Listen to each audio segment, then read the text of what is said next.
Be here at 2 p.m. to set up. Wear the staff uniform, that's what my sister's wedding invitation said.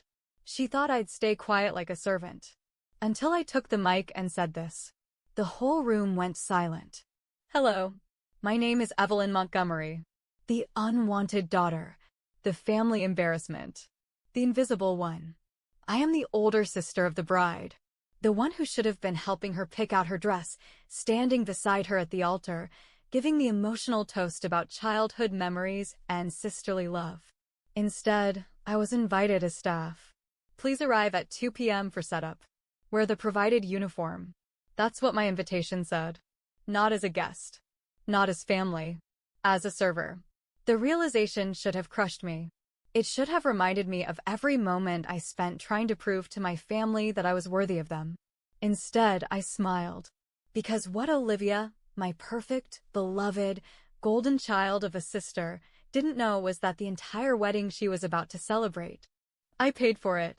And they had no idea. The Montgomery family, a study in perfection. The Montgomerys were the kind of family people envied. At least, from the outside. We had money. We had influence. And we had Olivia, the perfect daughter. She had always been the center of attention, the homecoming queen, the straight-A student, the one who never disappointed. Then there was me, Evelyn, the firstborn, the mistake. I wasn't supposed to be the failure. I had started off strong, top of my class, scholarships, big dreams. But the moment I deviated from their expectations, I became nothing to them. I didn't become a lawyer like my father wanted. I didn't marry a successful businessman like my mother planned. I didn't exist the way they needed me to. So they erased me. By the time Olivia turned 18, I was no longer Evelyn, the firstborn Montgomery. I was just Evelyn. A footnote in their lives. A minor inconvenience. When I told them I was starting my own business instead of joining my father's firm, they laughed. When I said I wouldn't be coming home for Christmas because I had work, they didn't even notice. When I bought my own penthouse in the city, they assumed I was renting a shoebox apartment, struggling to make ends meet. They never asked. Because to them, I was already gone. And I let them believe it. The invitation. The ivory envelope arrived on a Tuesday afternoon, hand-delivered by a courier. That was so Olivia, dramatic, extra, needing every moment of her life to feel like a royal event. I almost didn't open it. But curiosity won. I ran my fingers over the thick cardstock, the gold-foiled lettering gleaming under my kitchen lights. You are cordially invited to the wedding of Olivia Montgomery and Daniel Wright. I let out a breath I hadn't realized I was holding. Olivia was getting married. To Daniel. I knew Daniel. Not personally, but in the way you know someone through endless family gossip. He was perfect, according to my mother. He was from old money, according to my father. And he was everything Olivia deserved, according to Olivia herself.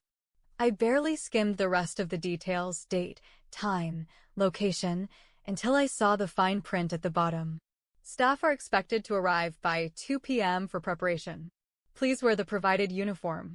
The words staff and uniform sent a slow-burning heat through my chest. I reread the sentence 3 times, as if it would change. But no, my parents and my sister hadn't invited me as a guest. They had invited me as help. I wasn't sure whether to laugh or feel sick. I was their eldest daughter. Their blood. And they had hired me. Like I was some outsider. Like I was a nobody. For a moment, the old pain threatened to creep back in. The familiar ache of rejection, the sting of not being enough. Then I remembered something they didn't know. I had paid for this wedding. Every extravagant flower arrangement, every imported bottle of champagne, every crystal chandelier hanging over their heads as they danced beneath the stars, it was all mine. My parents didn't have money anymore. My father's bad investments had drained their accounts, and my mother's socialite lifestyle had left them drowning in debt. But their pride would never let them admit that. So when Olivia wanted her fairy tale wedding, they found a mysterious benefactor willing to fund it all. That benefactor was me. And they didn't even know it. The plan. I wasn't just going to attend this wedding. I was going to watch them choke on their own arrogance. They thought they were humiliating me? Oh, they had no idea what humiliation felt like. I picked up my phone and called my assistant, Madison. I need a favor, I said, my voice calm. Call the wedding coordinator. Tell them the anonymous benefactor wants a few changes made to the event. Got it, Madison said. What kind of changes? I smiled, staring at the invitation one last time before tossing it onto my kitchen counter. Nothing too drastic, I said. Just a few surprises. The day of the wedding was bright and perfect, just like Olivia wanted. The sun bathed the estate in golden light, the air carried the scent of imported roses, and the grand ballroom sparkled with wealth and status. And yet, the real show hadn't even started. I arrived at 2 p.m. sharp, just as instructed, dressed as required, in the server's uniform they had so graciously assigned me. Black slacks, crisp white shirt, a cheap apron that screamed you don't belong here. Pathetic. The wedding planner, a nervous woman named Patricia, rushed toward me as soon as I stepped inside. Oh, thank God you're here. The staff is already behind schedule, and Olivia has been, she paused, glancing at me properly for the first time. Oh, wait. She knew who I was. Of course she did. The Montgomery name still carried weight, even if my family had tried to erase me. I gave her a polite, practiced smile. Yes, I'm Evelyn, Olivia's sister. I gestured at my uniform. And apparently, I'm also part of the catering staff.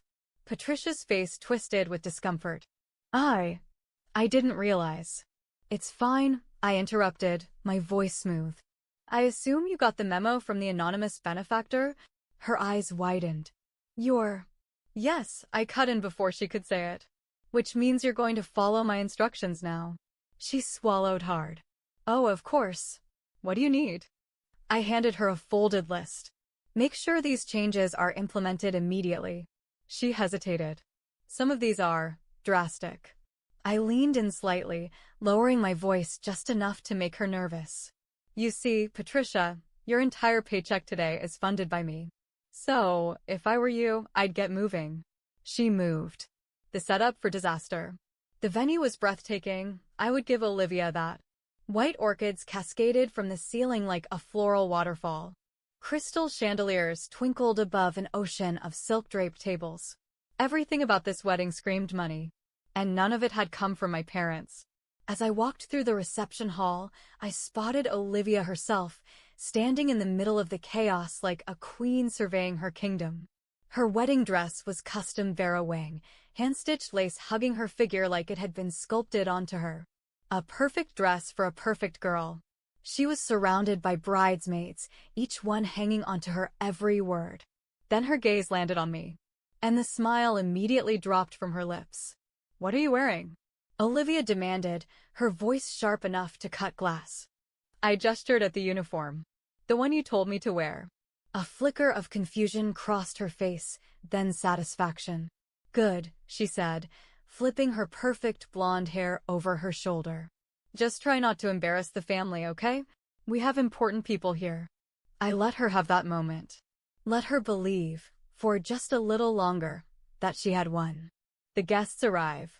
By 5 p.m., the guests started trickling in, the high society elite, the old money families, the kind of people my mother desperately wanted to impress. I weaved through the crowd, blending into the background like any other insignificant staff member, until I reached my parents. My mother, Victoria Montgomery, stood near the grand staircase in an elegant emerald gown, her hand delicately wrapped around a glass of champagne. My father, Charles Montgomery, stood beside her, speaking with a group of businessmen, faking confidence he no longer had. They didn't see me at first. Not until I handed my mother a glass of wine. She took it without looking, murmuring, "Thank you, dear." And then she froze. Her fingers tightened around the stem of the glass as she turned her head slowly, her face draining of color as her gaze locked onto mine. "Evelyn," she whispered. I smiled. "Oh, good. You do remember my name." My father turned next. His jaw clenched the second he saw me. "What are you doing?" he hissed under his breath. I gave him a casual shrug. "My job." "You invited me, remember?" My mother stiffened. "You know very well that's not what we—" I know exactly what you meant, I said, keeping my voice dangerously even. You meant to humiliate me. Her nostrils flared. Lower your voice. We have guests. I leaned in, letting my lips barely brush the rim of the wine glass in my hand. Yes, we do. Then I turned and walked away, leaving them fumbling for an explanation. The beginning of the end. The ceremony itself was beautiful. Painfully so. The vows, the tears, the endless declarations of love and forever and perfection. I stood on the sidelines, watching as my family celebrated without me, pretending I wasn't there. But that was fine, because my moment hadn't come yet. It was waiting, lurking, ticking down like a countdown to destruction. And the first explosion would happen during the toast. The reception hall was a masterpiece of luxury. Golden chandeliers bathed the room in a warm glow, casting shimmering reflections off the crystal glasses and porcelain dinnerware. A live orchestra played in the background, the soft melody weaving through the air like silk. It was perfect, elegant, timeless, and in just a few minutes I was going to burn it all to the ground. The calm before the storm. As the guests settled into their seats, I moved effortlessly between the tables, my presence barely noticed. A server. A shadow. Perfect. I passed Olivia's bridesmaids' table, where they gossiped about designer dresses and summer trips to Europe. I passed my father's business associates, all congratulating him on such a grand event, blissfully unaware that his entire empire was a lie. I passed my mother, who sat next to Olivia, basking in the glow of the daughter she actually loved. She laughed, her diamond earrings catching the light, her fingers wrapped around an imported crystal flute of champagne. None of them had any idea what was about to happen. The wedding coordinator, Patricia, gave me a nervous glance from across the room. She knew something was coming, but not what. I gave her a small nod. It was time. The first strike. The sound of a spoon clinking against a champagne flute rang through the room, drawing the guests' attention. Olivia's new husband, Daniel, stood from his chair, flashing his million-dollar-old money smile. If I could have everyone's attention, he began, his voice smooth and practiced. I'd like to thank you all for being here today to celebrate this incredible moment in our lives. The room erupted into polite applause. Olivia beamed, glowing in the spotlight like she always had. And of course, Daniel continued, turning toward my parents. None of this would have been possible without Victoria and Charles Montgomery, who have given us the most spectacular wedding imaginable. More applause. My mother dabbed at fake tears with an embroidered napkin. My father nodded in acknowledgement, his pride radiating through the room. And lastly, Daniel said, lifting his glass, to my beautiful wife, Olivia. I almost laughed. The orchestra swelled, the guests toasted, and for a moment, it seemed like the perfect evening. Then my moment arrived. Patricia gave the signal. One of the event staff handed me a microphone. I stepped forward. Actually, I said, my voice carrying through the hall, slicing through the air like a blade, there's one more person we should be thanking tonight. The room fell silent. Olivia's head snapped toward me, her eyes narrowing. What are you doing? She hissed. I ignored her. I turned toward the crowd, letting them see me now. Not as a server, not as an outsider, but as someone who mattered. I smiled. I think it's time we acknowledge the real reason we're all here today.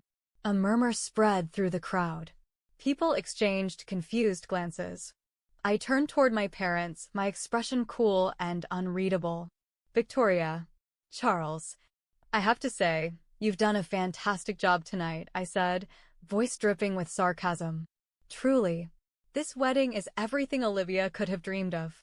The flowers, the music, the custom menu flown in from Paris, flawless. My mother's smile faltered. Evelyn, I don't know what you think you're. But, I continued, cutting her off, there's just one problem. I let the silence stretch. Then I dropped the bomb. You didn't pay for any of it. A ripple of shock spread through the room. My father stiffened. My mother's hand tightened around her champagne glass. Olivia froze, her perfectly sculpted face twisting in confusion. What? Someone whispered. I took a slow, deliberate step forward, locking eyes with my parents. That's right, I said, savoring every word. This entire wedding, the venue, the flowers, the five-star catering, was all paid for by me. Gasps rang through the crowd. A few people laughed, thinking it was a joke. It wasn't. The ruin of the Montgomerys. Olivia shot up from her chair, her face livid. That's a lie, she snapped. I pulled out my phone. Is it? I tapped the screen. The massive projector at the back of the room flickered to life. And then, the receipts appeared. Screenshots of the wire transfers, the email confirmations, the contracts with my signature on them. Let's see, I mused, scrolling through the files. Venue deposit $150,000. Catering $75,000. That exquisite flower arrangement you love so much, Olivia? Another $60,000. The color drained from my sister's face. Wait. Someone muttered in the crowd. So it's her wedding. People were whispering now, looking at my parents, looking at Olivia. Judging. My mother stood, desperate to regain control. This is ridiculous. Why would you? Oh, I don't know, I interrupted. Maybe because your entire financial empire is a lie? Boom. The whispers exploded into full-blown chaos. My father went pale. You don't know what you're talking about. Oh, don't I? I tilted my head. Because according to these bank statements, I tapped the screen, pulling up the next document. Montgomery Holdings has been bleeding money for the last 5 years. You're living off of loans and reputation. People were staring at him now. Business partners. Investors. His friends. That's not true, he muttered. I turned to my mother. Tell me, Mom, I said sweetly, how does it feel to know that the daughter you disowned just funded the last thing keeping your social status intact? She looked like she wanted to slap me. The final blow. And then, the real destruction began. My phone buzzed. I smiled. Right on time. I tapped the screen. Immediately, every vendor at the wedding received a notification. A notification that payment had been revoked. The catering staff began clearing the tables. The florists started removing their arrangements. The orchestra stopped playing. And one by one, the luxuries Olivia had been basking in began to disappear. The guests watched in horror as the dream wedding turned into a disaster. My sister's face contorted in panic. Evelyn, stop, she shrieked. You can't. Oh, but I can, I whispered. And then I leaned in, lowering my voice so only she could hear. You invited me as a server, Olivia. You treated me like I was nothing. But guess what? I straightened, stepping back. You're standing in a wedding I built. And now? I'm taking it back. I turned on my heel, walking away as the chaos behind me erupted. Let them realize the truth on their own. This was only the beginning. The chaos unfolded like a masterpiece. The guests were panicking, voices rising in confusion as the wedding they had been admiring just moments ago collapsed in real time. Servers walked out mid-service, clearing half-eaten plates off tables and packing up the untouched lobster tail on trays. The bartender locked up the premium champagne, leaving guests clutching empty glasses. The florist stripped the venue, yanking down Olivia's precious imported orchids, petals scattering across the pristine floor like the remnants of her shattered ego. And the music? Dead silence. The string quartet packed up their instruments and left the building without a word. This wasn't just a ruined wedding. This was a public execution of the Montgomery name. And I had orchestrated every single note. The Montgomerys crack. I strolled toward the exit, my heels clicking against the marble floors. Calm. Unbothered. Powerful. Behind me, my family fell apart. My father stormed after me first, his rage barely contained. Evelyn, he roared, grabbing my wrist. Fix this. No. I turned slowly, arching an eyebrow. Fix what?